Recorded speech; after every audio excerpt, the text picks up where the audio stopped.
you're setting a GPS, essentially setting a GPS for your mind.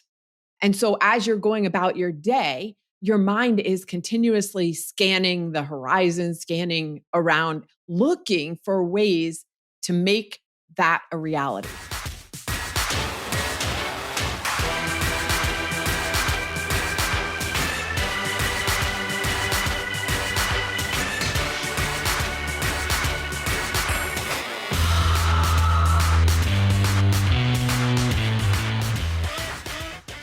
Welcome back to the Rebase Show, the show for profession with purpose. And today we're going to talk about a unique and perhaps unconventional tool that anybody can actually use that can actually help you to reach your goals faster without actually working harder. And I know that's a heck of a teaser, so I don't want to waste too much time before we get into our conversation with our guest today. But before we jump in, I want to remind you, if you have not joined the Profession with Purpose community on Facebook yet, I'm not really sure what you're waiting for. In that community, we share daily questions. We talk about wins for the week. We help each other out with career growth and career development, because finding more success, creating more success and more fulfillment in your career should not be a solo effort. And in fact, for most people, it's not. So make sure you go and search for Profession with Purpose in Facebook. You'll find the group there. Come in and join the party. So with that said, again, today we're going to talk about using a tool that I never really thought about using for achieving my goals faster, but something I've used for different reasons. And today our guest, Lori Saitz, is going to talk to us about why meditation, specifically gratitude meditation, and even more specifically, potentially customized, personalized gratitude meditation, how that can actually help you to reach your goals faster and without having to actually work harder. So Lori, welcome to the show. Thanks for having me, Sean. Yeah, absolutely. So I got to say, when we first connected and you were talking about the benefits of custom gratitude meditations, I could see the value in using a tool like this that's something that's personalized to me. However, for me personally, meditation is often my time to declutter my crazy lizard brain. Like, I've had many friends tell me, you have a very busy mind. And that's what I use meditation for, just to kind of quiet some of the noise. So tell us a little bit, like, how can meditation, this practice that is becoming more and more popular, more and more common, but how can meditation really help you to reach your goals faster without actually working harder? There are several ways it works. One is, like you said, it helps to calm your mind, to give you a sense of peace and groundedness, no matter what's going on around you. So whether you're in the meditation or when you're going about your regular day, you're just going to be more calm, more grounded throughout your day. So if you are feeling more grounded as you're moving through your day and chaos is swirling all around you, because that's just how life is, right? You're going to still be focused, and being focused makes you more efficient, makes you more productive. So that's one way you are going to reach your goals faster. Secondly, when we're talking about visualizing in a meditation and feeling what it feels like to have those things that you, let's say, want to manifest, or some people think the word manifest is too woo-woo. So let's go with, again, reach your goals. Same thing, pretty much. Okay. When you're visualizing and feeling gratitude for those things that have not come into your physical life yet, that makes it happen faster. And I used to say it's just magic. Just trust. It's magic. It's not. It's You're not talking to really a man of science here, so let's let you know. Yeah, right. So I will fix that for you and say it's really not magic. There's a lot of research and science and psychology behind it. Okay. And how does that focus?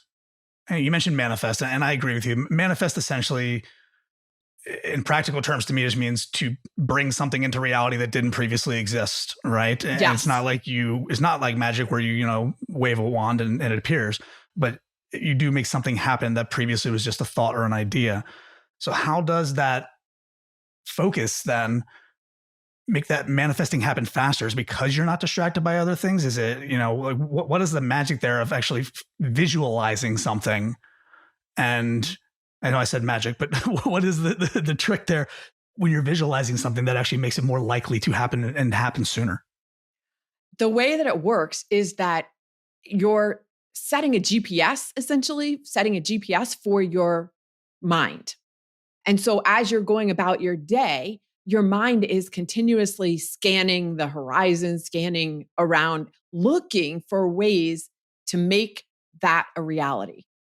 And so things start coming in, coincidences start happening, people start showing up, resources start showing up, situations, doors open out of seemingly nowhere, but it's really not nowhere because you've been projecting this into people, universe, like whatever the higher power thing is, whatever you call it, you're projecting that image out there saying, this is what I want. And then it is coming back to you. And And these are the ways it's showing up.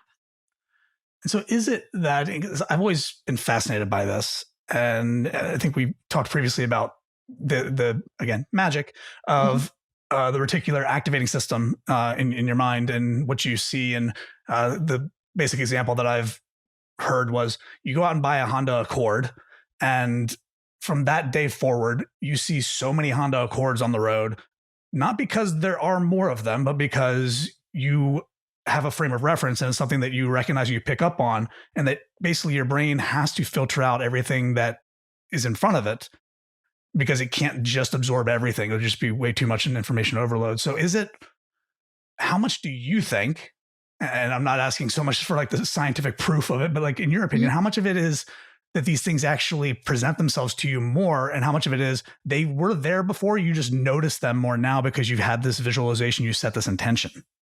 It's a combination of both. The reason you're seeing all those Honda Accords is because your awareness is heightened. Like you said, they were there before, but you were not aware.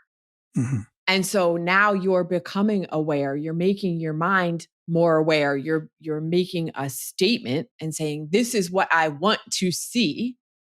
Okay. And that's what you start seeing. Okay. That makes sense. And so in the case where it's not seeing other cars on the road that are like your car, but opportunities presenting themselves where you can take action on something and then build upon that, it can definitely help you to reach those goals faster, because it's not just about seeing the other car. It's about, oh, this is an opportunity for me to move towards this goal, or this is an opportunity for me to develop this skill that I want to develop. And then you just kind of build on those things. Is that, yeah, you start describing it right? seeing the opportunities. They start showing up for you. Like I said, the resources or the people, and maybe they would have been in your sphere before, but you wouldn't have seen them. Yeah. Okay. That's awesome. And so let's take a step or two back here real quick, because to specialize in meditation and gratitude meditations like you do, clearly there's a good story there. What is your first experiences with meditation, or maybe their first experience? And if it clicked right away, great. And if not, like, when did it click for you? Yeah. Well, my very, very first experience with meditation was back when I was 10 years old. My mom took my brother and me to a meditation course that is currently known as the Silva method. And there's still classes that it falls under, actually, I think Mind Valley's repertoire of classes now.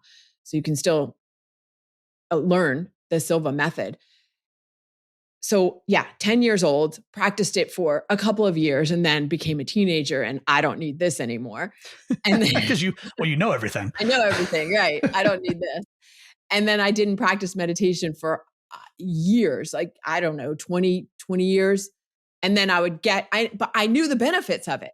I just didn't do it. And then would get into doing meditation for a week or two, and then not do it for a couple of years or 5 years. And then I kept getting back into it, but tentatively and not consistently, until about 4 years ago. And I really think the thing that got me into doing it consistently was I found again, mentioning Mind Valley, Vishen Lakhiani, who's the founder of Mind Valley, had a meditation. It's out there. It's called the 6-phase meditation. And I started listening to that. And for some reason, that just triggered something that I found it easy to listen to tomorrow and the next day and the next day. And then I tapped into an app called Insight Timer, which has 70,000 meditations. Some are guided, some are not. They're all kinds of, some are 5 minutes, some are 25, an hour, whatever it is, you get to choose. You can do a search. And again, it was enough variety that I could continue doing it consistently. And now I'm at the point where I do it every morning before I get out of bed, before I start my day.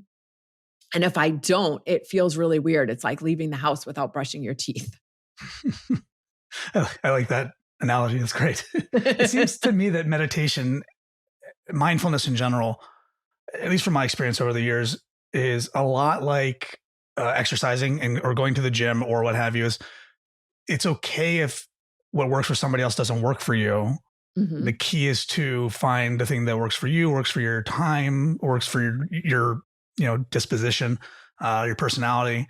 Would you agree with that, or are there things that everybody should try at least once? Or I completely agree with that. That is a fantastic analogy because I'm also really into working out.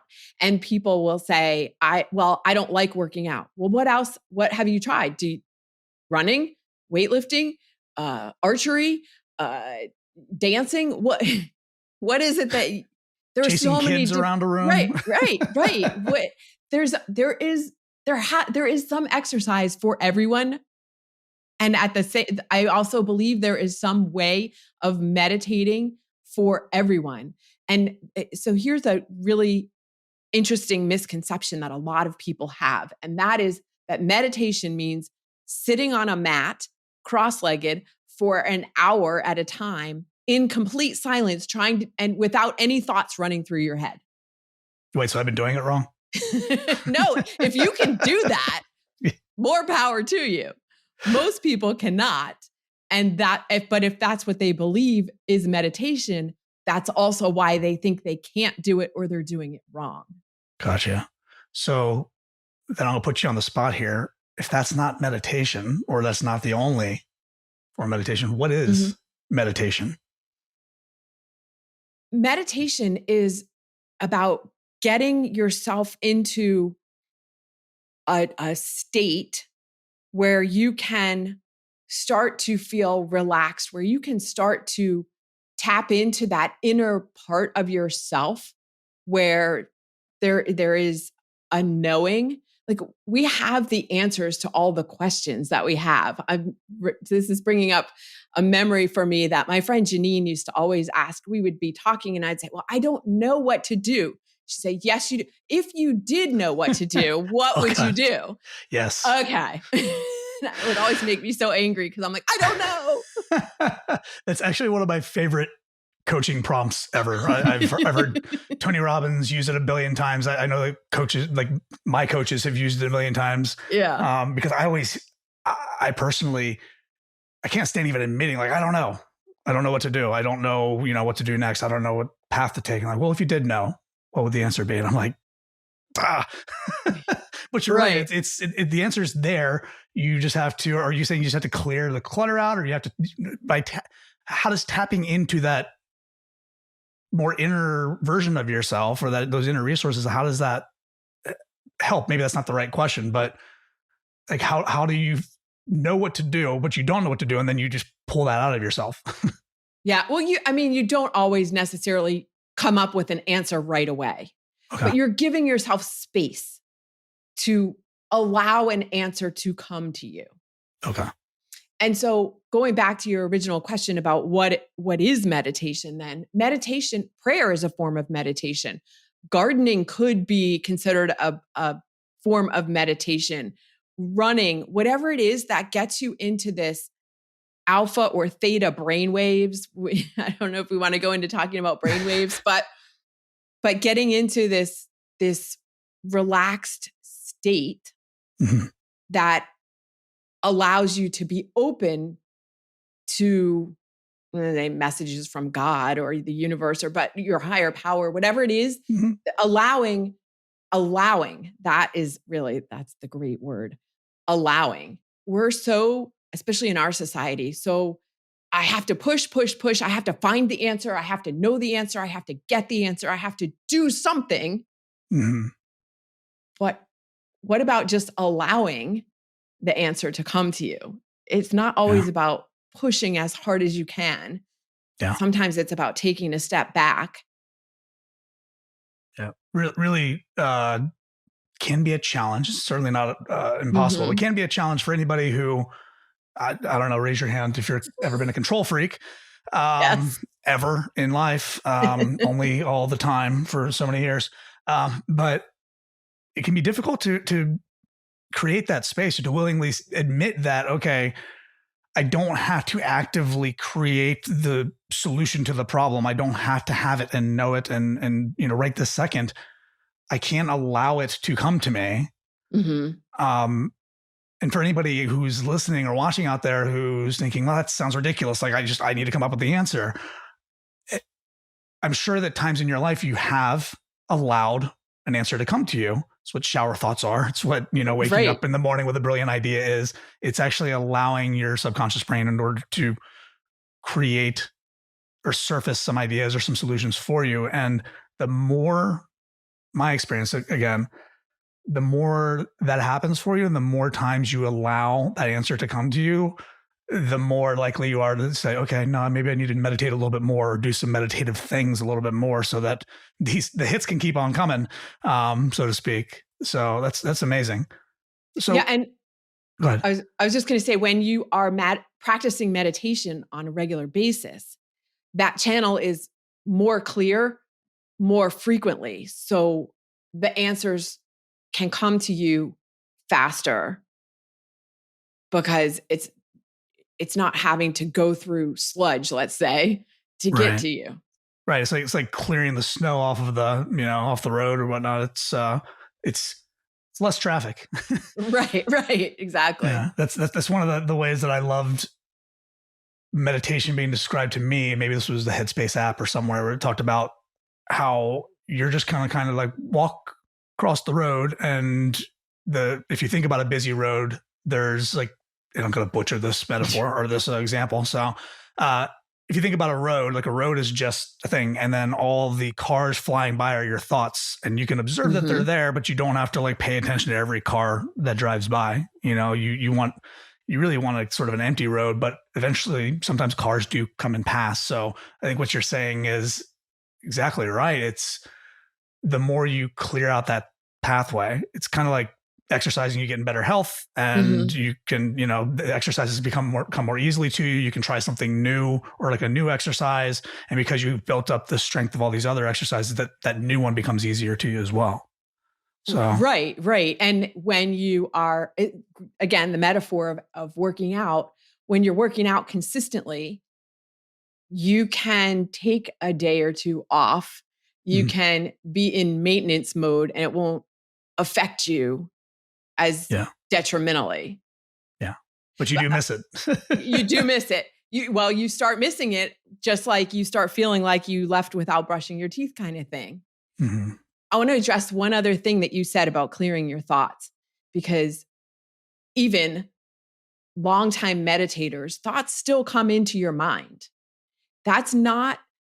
It's not doing it wrong. It's just human. The thoughts are going to show up and you see them. Like you said, you see them, you notice them, and then you come back to your breathing or the sound of the meditation teacher or the music you're listening to, whatever.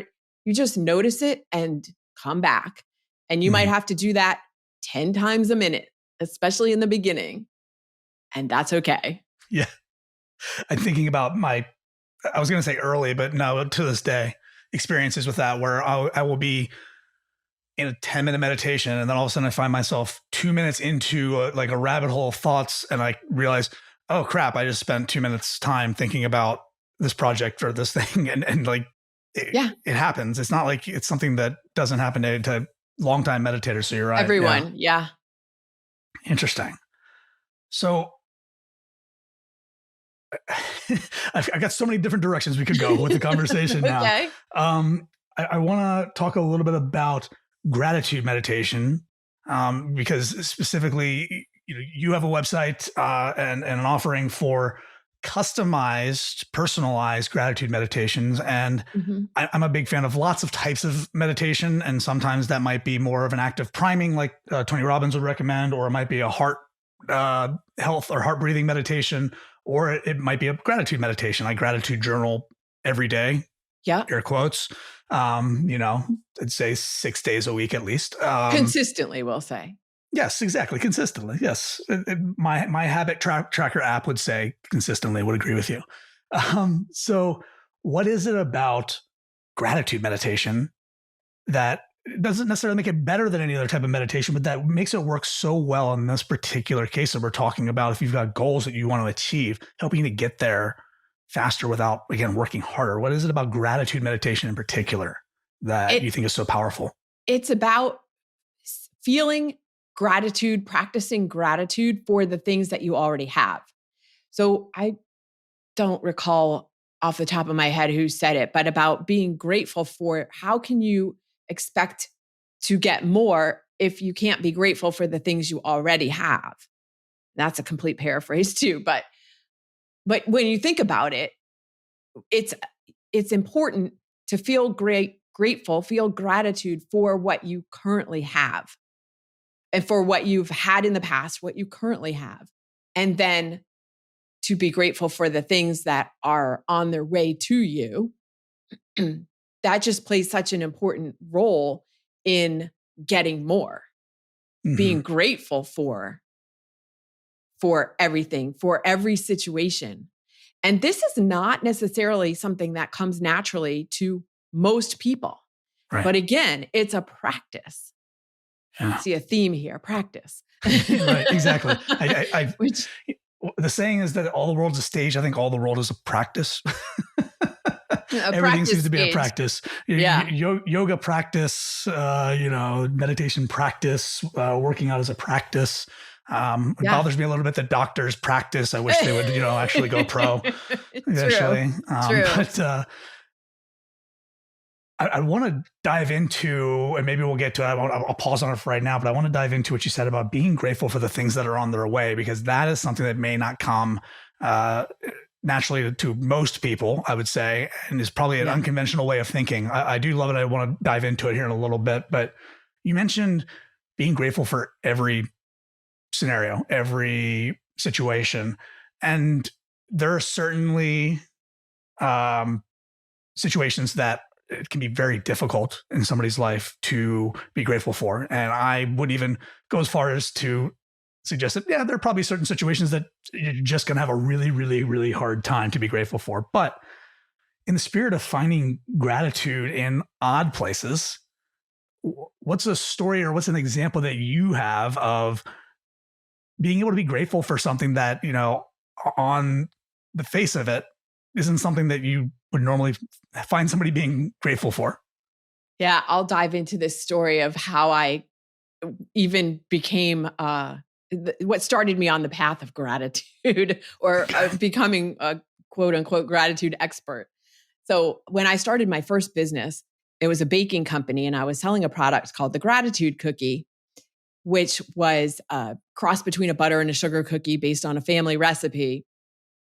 And it was a tool for businesses to say thank you to their clients and their referral sources.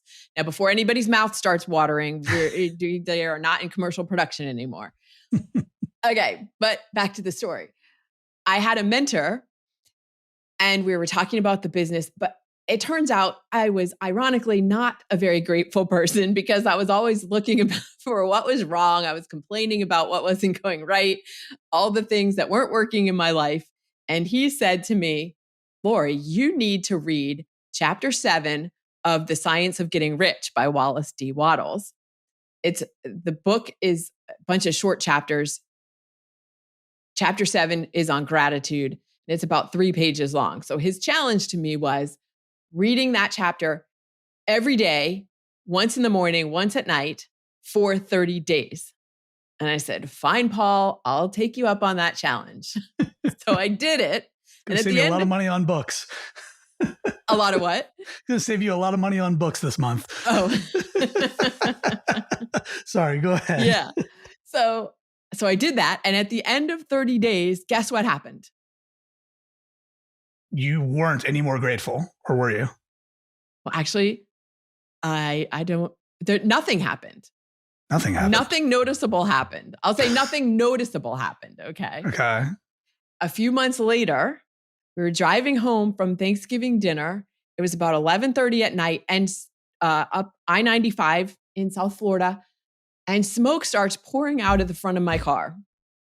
Now, I managed to pull off the highway at the next exit and kind of roll into this gas station that was right there off the exit, and the gas station was open. We could call a tow truck to come get us. Now, normally, I would have gone into a rant about why is this happening to me? This sucks. This is the worst luck ever. It's this just crazy. Yeah. But instead, I went immediately to gratitude and thought, thank goodness we were able to get off the highway safely. Thank goodness we're only 5 miles from home. Thank goodness a tow truck is coming to get us at this hour on Thanksgiving night. All this gratitude was my first reaction instead of the freaking out victim mode. Wow. Wow, that's powerful. Yeah. And to further the metaphor, like if you are working on a regular basis, you may not always see the benefits until you need to perform in a situation, and you can lift a thing, or you can, bend over further than you need to. Right. You could previously, or yeah. Well, and that's why you take before and after pictures, because on the day-to-day basis, it doesn't feel like anything is happening. Yeah. But you're rewiring, in the case of meditation, not necessarily working out, rewiring your brain. Yeah. That's amazing. Both, actually, both are rewiring the brain, the working out and the meditation and the gratitude. So, right, the more you practice looking for things to be grateful for, the easier it becomes to find things to be grateful for. Yeah, that makes sense. Wow.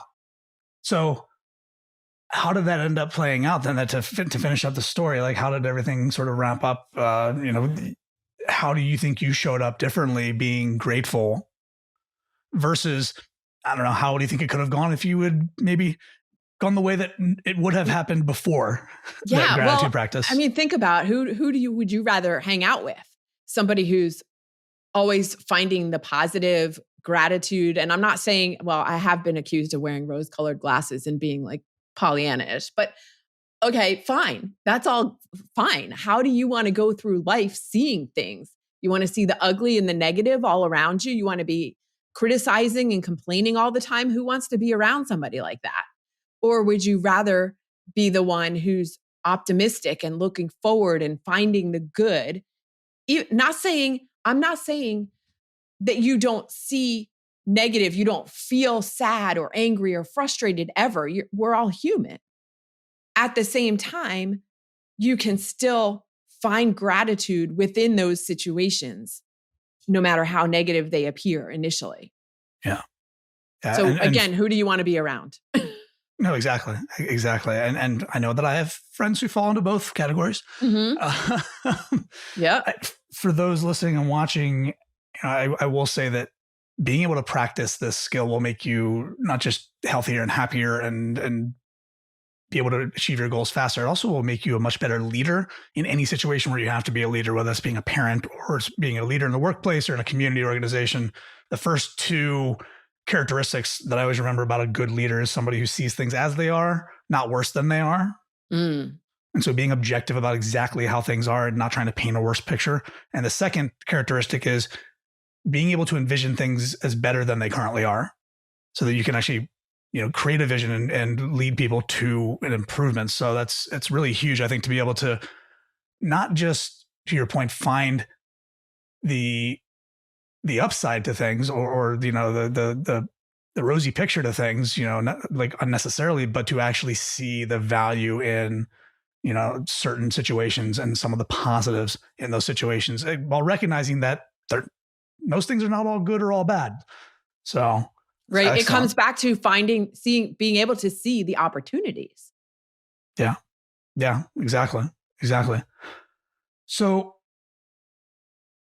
this idea of a gratitude meditation, what does it look like? The sort of high level view. Like, how would Yeah. somebody who wanted to start practicing gratitude meditation, because maybe they've tried meditation before and they're like, "Yeah, not really for me."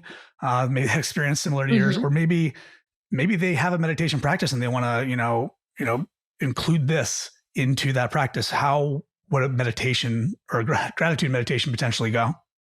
So the gratitude meditations that I create for clients have 3 components. So it starts with looking at what are the experiences, the memories, the people, the things that you've had in your life in the past that you're grateful for, and getting you to a place of feeling gratitude for those things, because it's easy to feel gratitude for things that have already happened. And then getting to a place of feeling gratitude for, again, the people, the places, the memories, the experiences that you currently have in your life, and then sliding into what are the things that you are hoping or working toward manifesting, and feeling gratitude for them. Because as we talked about, sometimes it's difficult for people to feel gratitude for things that haven't happened yet. Right. But if you're already in that mind space of feeling gratitude, because it was easy to visualize the past and the current, now feeling gratitude for those things that you're bringing into reality, you're working on bringing into reality, and getting you to a place of feeling gratitude for that.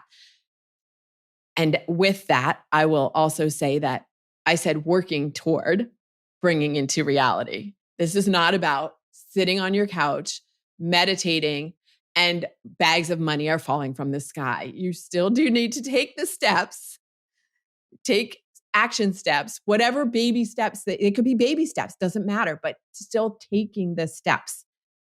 As Yeah. we talked about earlier, that's when things start showing up to make it easier.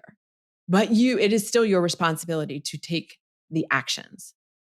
Right. So it's really twofold, right? Like I've never read the book The Secret, but the impression I get from it is very much like, focus on the things you want and they will appear, and Yeah. Yeah. Yeah. you're good to go. And at the same time, folks who, like myself, guilty as charged, like 100% achiever mindset, the majority of my life, especially my adult life, just working, trying to bring things into existence, but combining the mindset of gratitude for the things that have happened and that have come to be, combining with the what will be or could potentially come to be with that actual action, it seems like it really even helps to double down that focus. Right. Right. And then the added component that I put into the meditations that I create for clients is the music that I put underneath it is actually, I'm using sound frequencies that, again, science and research behind these certain sound frequencies that bring your mind into, that affect your mind on the brain waves. So it's reinforcing the relaxation, but also the getting Okay. your brain into a receptive place. So it's not just about you feeling relaxed in your lounge chair or, on your yoga mat or what have you, and that being the benefit. It's actually helping to your mind to be in a state where it can be more accepting and more E- receptive to those things. Exactly. Okay. Exactly. Yeah. We When you won't dive start into the studying, science. yeah, no, well, yeah, when you start looking up sound frequencies, Yeah. and the healing benefits of sound frequencies. Yeah. Yeah. Like I said, we won't dive deep into the science, mostly because I don't want to look like a complete fool. Um, but just so that y'all know, the there is the ability for external stimuli to change the way that your brain is operating. I mean, Hmm. it Hmm. happens literally all the time. Right. If you see something that's troubling to you, then it changes the way your brain is functioning. If you see something like, kitten videos on the internet, it changes the way your brain is functioning. It's not just your heart or your feelings. So having music, it sounds like, can actually change the way that Yeah. your brain is processing things. Yeah. So they're working on several, the meditations are working on several different levels. Okay. Awesome. So tell us about some of the success stories then that you had then, because clearly having this be personalized is something that could be highly valuable for people, and not just having it be a run of the mill standard templated meditation. So what Right. some of the things that you've seen happen? Yeah. So one of the things is that we talked about your thoughts running away from you or getting in uh, taking over or interrupting your calm Zen space, Mhm. which we also I call puppy mind. Okay. Puppy mind. If you can imagine a puppy running Oh, I can. everywhere. Anybody who This follows me is on social media can imagine a puppy because they see one all the time. right. Puppies running everywhere. So puppy mind is kind of like when your thoughts are, you can't control them. The puppies are running everywhere. The mind is running everywhere. When you have a customized meditation that is again talking about your experiences, your um what things you want to manifest, your mind is like, hey, wait, I remember that. That's about me. And it pays more attention. So that's one thing.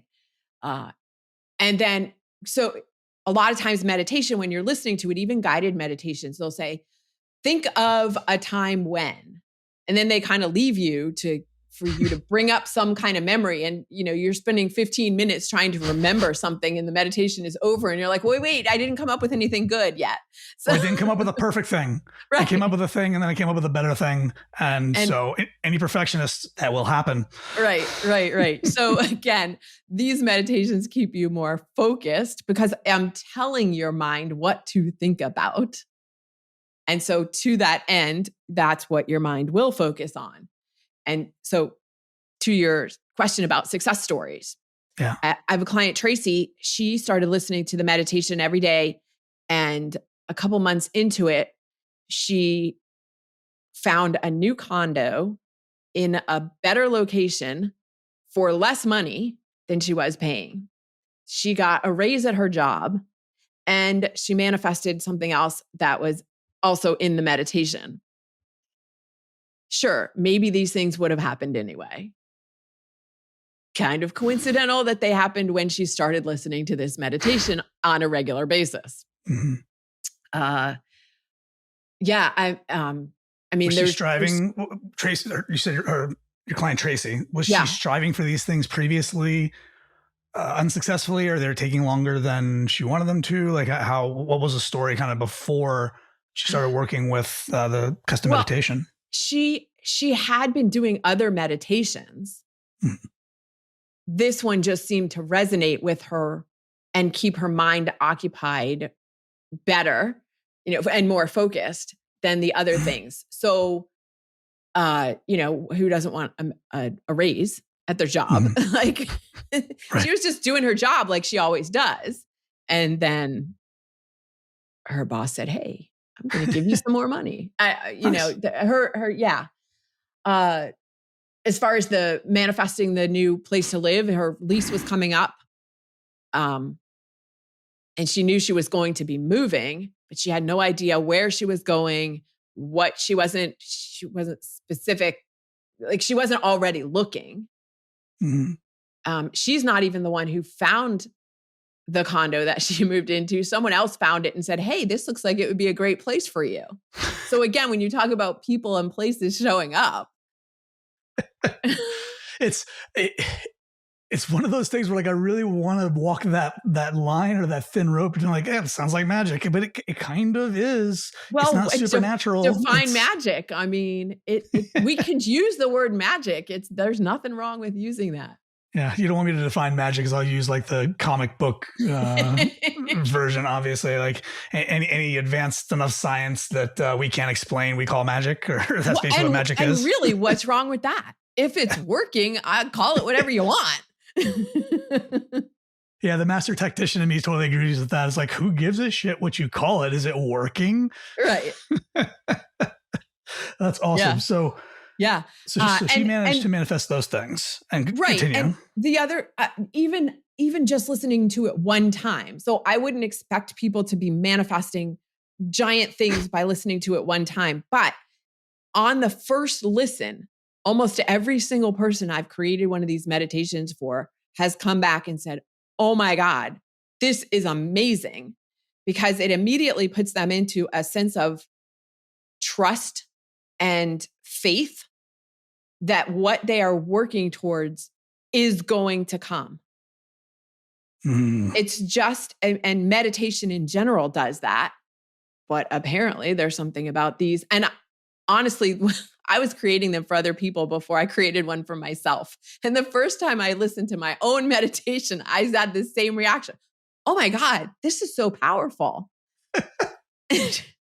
I'm laughing with you, not at you. I promise. I know you're probably looking at me right now like, asshole. No, not at all. I did the same thing in my business where I had frameworks and systems that worked really well, and I used them with other people constantly, and then I used it for myself. I'm like, this thing is awesome. Why didn't I use this before? Right. Why didn't I come up with doing this? Yeah. Why don't I take care of number one first? Yes, exactly. The cobbler's children have no shoes. Right. Exactly. But yeah, if nothing else, it will bring people to that sense of calm and peace. And again, as we started out this conversation, the groundedness, the calm in the center of the storm, the eye of the storm, that's so powerful in and of itself. And I think it's because you're in that place that these things, allowing that channel, allowing things to come to you, because you are in a state of faith and trust and centeredness. Yeah. That's when things start happening. And I want to pick apart a little bit of that in a good way.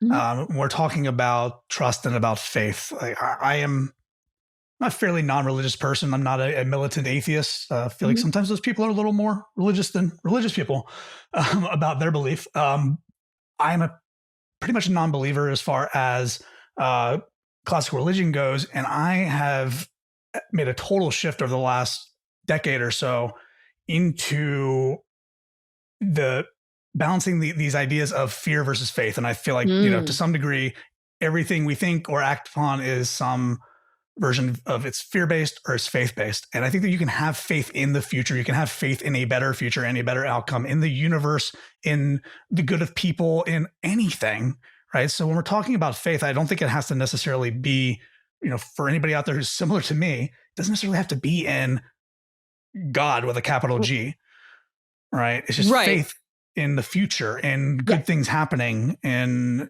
you creating good things. So I don't know if you have anything to add to that. I think faith is a super important factor in all of this, it sounds like.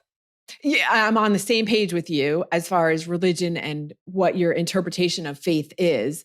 It's a trust that your highest good, whatever's going to happen is going to be for your highest good. And again, not in a religious sense, but everything is going to turn out for the best. And that doesn't mean that you don't take action, right? It just means right. Yeah. And it may not look like things might get twisted, or they might not look like they're going the way you want them to all the time. And it's still having that faith, having that trust, having that belief that this is going to work out for my best. Love it. That's amazing. I'm listening to this and I'm processing, and I have to keep my interviewer hat on here and continue to go down the rabbit hole a little bit. But I love this so much, good. And I'm actually imagining for anybody who's like looking at my face and seeing like my eyes darting up and over to the sides, I'm thinking about like what would be in my custom gratitude meditation. Well, I have a whole questionnaire I can send you, and then it will help you get focused on what you want to put into your customized gratitude meditation. Yeah, I would love to go through that, and I may very well be a customer here in the future. I think we mentioned this when we first spoke. I'm a big fan of getting creative with my gratitude practice, and every day, whenever I'm writing down at least 3 things that I'm grateful for, I try to make the third thing something that's really unconventional. I'm really grateful that those women I reached out to on Tinder looking, trying to set up dates or whatever, stopped responding to me or didn't reply because they didn't waste my time and I got my time back and I could spend that somewhere else. And it's a bit of a challenge anyway. That's it's a bit of a tangent, but I think that we can, to your point, it's like a muscle. We can find a way to be grateful for things that maybe on their face aren't something that you normally be like, I'm really happy that happened. Yeah, exactly. Well, right. You said it's a muscle, and finding the good in every situation, because the fact that that woman stopped responding opens the door for the right person to come in. She obviously wasn't the right person. So now there's space for the right person. And creating space is so important these days, right? I'm picturing, and I'm trying to articulate it in words, but I'm picturing what you said about creating space and allowing these things to come to you. We're all so busy. And I don't care if you're listening to this the day that it publishes or 30, 40, 50 years from now, I guarantee you're probably still really busy and constantly in motion, in like taking action. Nobody's more guilty of that than me. If I feel like I can't sit still for too long, right? And so we're constantly in motion, burning mental calories, physical calories, trying to make whatever happen. We think it's towards a good end, but sometimes you can take action and then sit, be clear about what it is you want, and it can appear for you. Yeah. And maybe not in the form that you expected, but. Right. Well, I always think of that, we are human beings. We forget that. We're not human doings. We're human beings. So can you just be for a certain amount of time every day, or as you move through your life, be again, I can't imagine just sitting and doing nothing, because I also want to make things happen. But when we hold on to things so tightly with this death grip, it has to happen this way, my way, this way. It doesn't allow for other ways for it to happen that may be easier or even better. When we talk, I don't get into affirmations too much. I'm learning more about them now, but always keeping that this or something better, because maybe we can't even envision the best, most amazing thing. We have a limited vision of what it could be. And what if God, the universe, our higher power, whatever, could bring us something even better than we can possibly imagine? Are you open to that? I am. Bring it. Come on, let's go. I'll have to get back to you on that. I don't know. If I don't know exactly everything that I want, that is even going beyond just meditation and gratitude practices and things like that. I totally 100% agree with you on that. I think we might have spoken about, I did Tony Robbins' Day with Destiny about 4.5 years ago, something like that. Cool. I remember setting the intention for some of my more objective financial and tangible goals, included at the time, and this was going into 2017, was start my first business, buy a condo in downtown Austin, and buy or lease a BMW i8. Okay. So, hybrid gas electric sports car, super nice. Well, by the end, this was within a year. I'd set that goal for myself. By the end of that year, I had not started a business, but I started this podcast, which has brought me immense joy and great connections and great conversations like the one we're having right now. I was renting basically a penthouse apartment in Austin. So I didn't buy something, but I was renting a place that was, it's actually much nicer than I probably could afford to buy. And I had other people that would come and change light bulbs and fix my, water heater and shit. Nice. And in October that year, I bought my brand new Tesla, which blows any BMW i8 out of the water. Sorry, BMW, not sorry. But that's an example. Yeah. A long-winded example of I set an intention and things happened quite differently than I expected them to. But what it meant to me to accomplish those things that I had written down initially, like all of that was satisfied, even though it wasn't exactly the condo or exactly the car or exactly the, the endeavor. that I had started. So I love what you said there. And it's about allowing that space for those things to happen, because you never know. You may think you want a raise at the job you're at, and then you realize that you kind of don't like that job anymore and you've outgrown it, but there's another job that's going to pay you just as much or more, or, it's going to be a different opportunity or something. And that could still be just as good, but you didn't have to control your path there. So, Right. Yeah. Yeah. So I'm going to ask a bit of an open question. Feel free to answer this however you'd like. What advice would you give to someone who, I was in this situation not too terribly long ago. What advice would you give to someone who hasn't tried meditation or thinks that there's one way of meditation, right? They're sitting on the mat for an hour, like you said, and they're skeptical, or maybe they tried before and, they said, I meditated once, wasn't for me. What kind of advice would you give to somebody like that, and why they should try gratitude meditation? I think, again, it comes back to finding what works for you. So start with 3 minutes, start with 5 minutes. Don't dive into trying to do an hour at a time. I don't even, not all these years I've been doing it, I don't sit for an hour. I don't think I have sat for an hour the whole time that I've been consistent in the past 4 years. And some people do, and some people get really into it, and that's great. But whatever little place you can start, and I don't mean little in a belittling way, whatever amount of time you can do it for, if it's 3 minutes for the next 3 months every day, or 4 times a week for 3 minutes at a time, start wherever you are and move from there.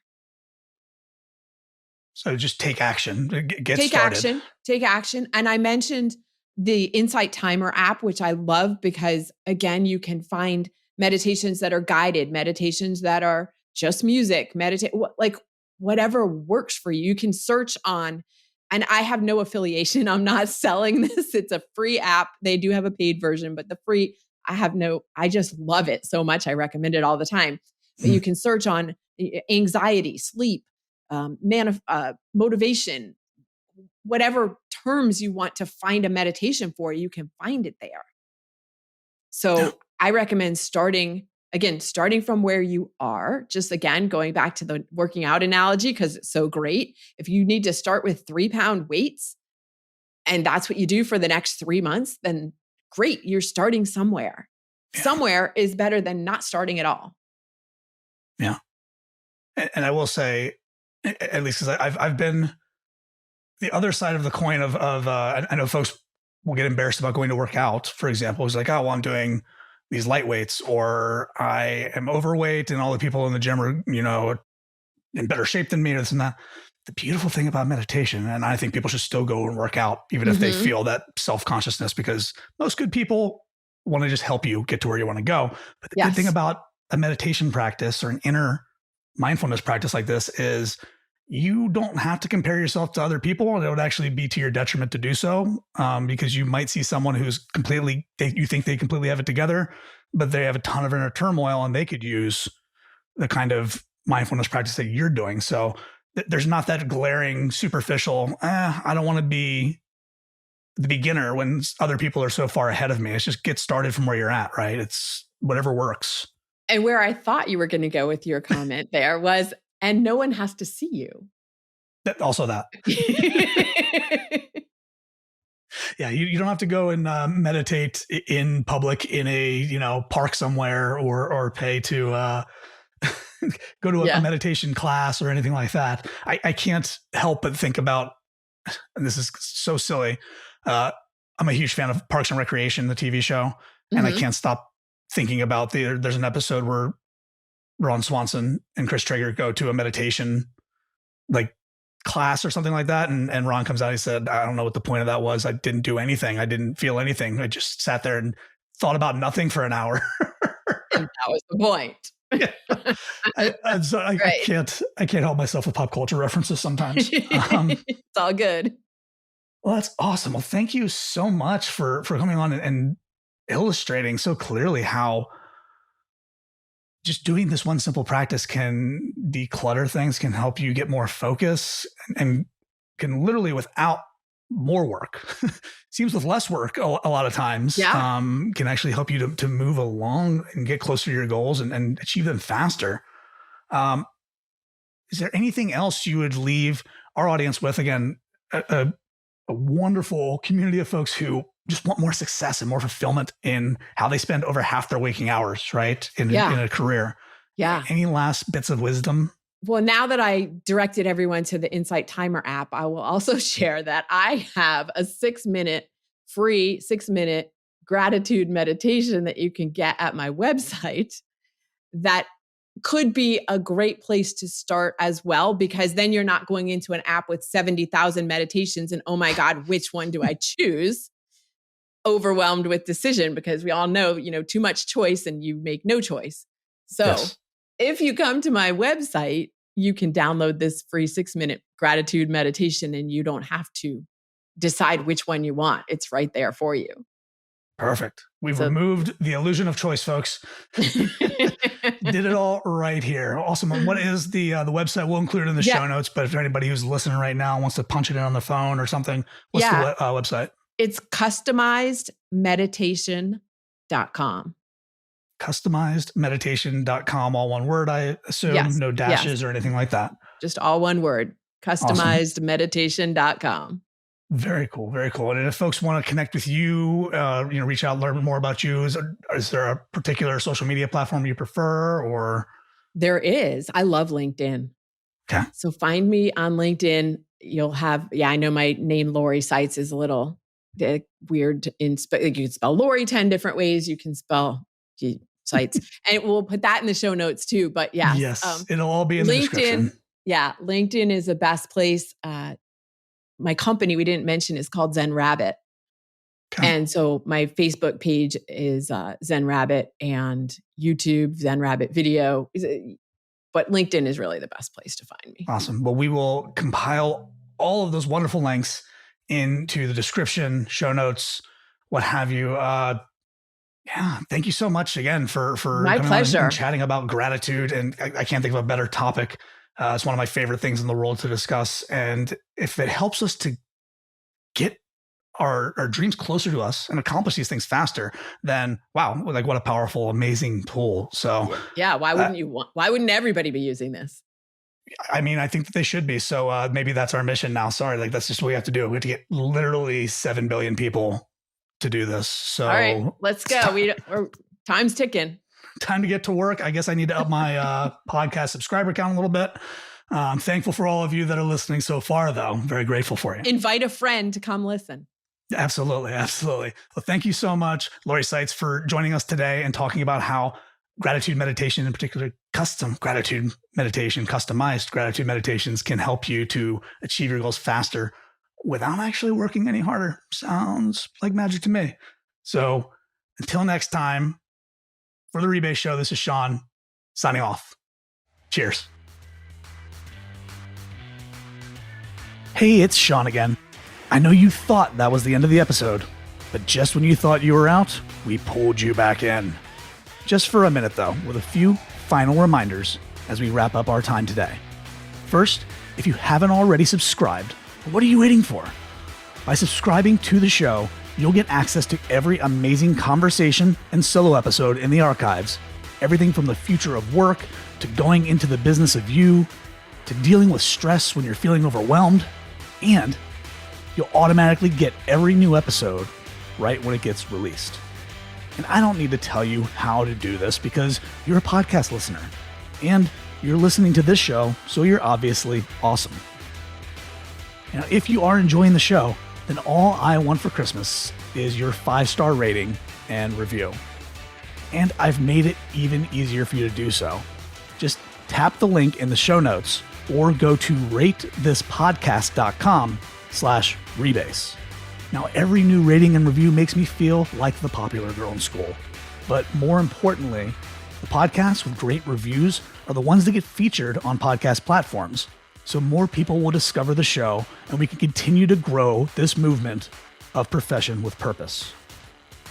And last but not least, if you enjoyed this episode, And if you're not driving right now or flying a helicopter or performing life or death surgery, then please screenshot the episode and tag me on Instagram at RebaseHQ. Doing just one of these things will absolutely make my day. If you do all three, well, let's just say I'll owe you a huge hug and a high five the next time I see you. I sincerely appreciate each and every one of you who's tuning into the show every week and who's joined the Profession with Purpose movement. Thank you so much for listening, and I'll see you next time.